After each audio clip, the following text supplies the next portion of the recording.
να ξέρετε τούτο.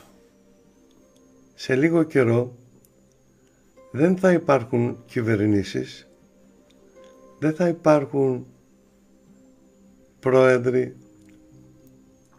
αυτά τα γνωστά που ξέρετε, παρά θα υπάρχει μία ομάδα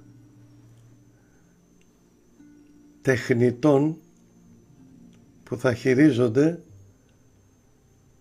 τους ηλεκτρονικούς υπολογιστές για όλο τον πλανήτη. Δηλαδή κάθε χώρα θα έχει αντιπροσωπεία τεχνητών που θα είναι χειριστές, ούτε υπουργεία ούτε πρωθυπουργοί, πάνε αυτά, τελειώσαν.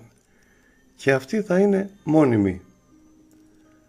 Αυτοί θα είναι οι υπηρέτες του ψευδομεσσία που θα ελέγχουν και θα παρατηρούν τους πάντες και τα πάντα.